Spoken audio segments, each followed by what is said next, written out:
July 29. Ito na yung ating garden. Sobrang ganda na. Tignan nyo yung ating talong. Ang dami ng dahon. Dati dilaw na dilaw. Tignan nyo naman, ang kapal na ng dahon. Ganda.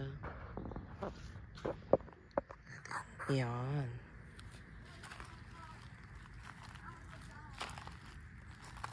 Ito yung green. Ang kapal na din.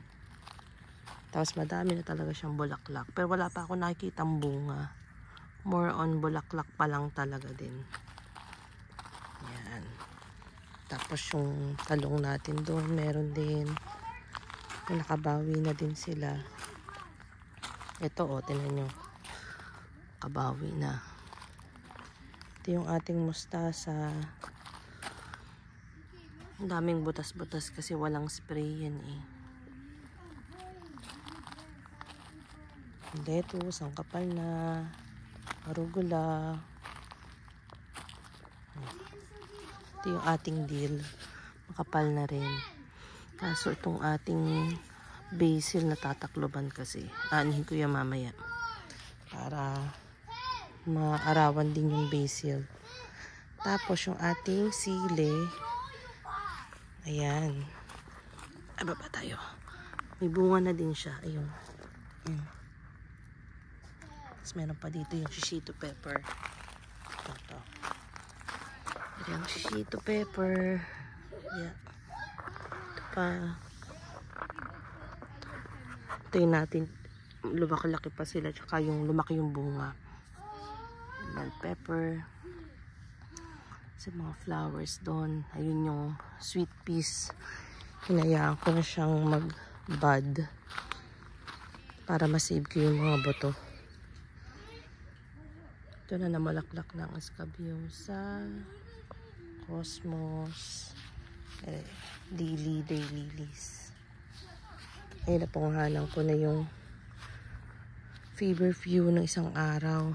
Ginawa ko sa arrangement.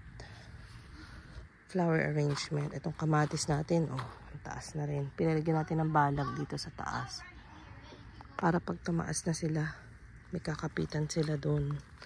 Tapos yung ating cucumber, ayun, may bulaklak na. Yan. Ating kamatis at onion leaves. Tapos itong ating kalabasa, binilang ko in total, nasa 20 ang bunga. Sobrang dami. Sobrang daming bulaklak. Kaso yun nga lang, hindi kasi ako mahilig kumain ng mga bulaklak niya. Kaya ayun, minsan nabubulok lang. Yan. Ang dami yung bulaklak. Siguro next time, ikat ko na yung pinaka-tips nila. Para mag-concentrate na lang sila dun sa bunga nila. Para lumaki. Tapos ito yung ating yung ampalaya. Tapos talbos. Yun pa yung mga ligaw na ampalaya na haba na. Kalamansi. Ito yung mga lumaking ano dyan, kamatis tsaka sibuyas. Kaya humahaba na yung ating mga palayan ligaw. Yan. So maganda na talaga ang garden ngayon. Late nga lang sila. Pero abot pa rin naman. Yan. Ganda na ng tingnan. Makapal na sila. Hindi na sila malungkot. Yun lang.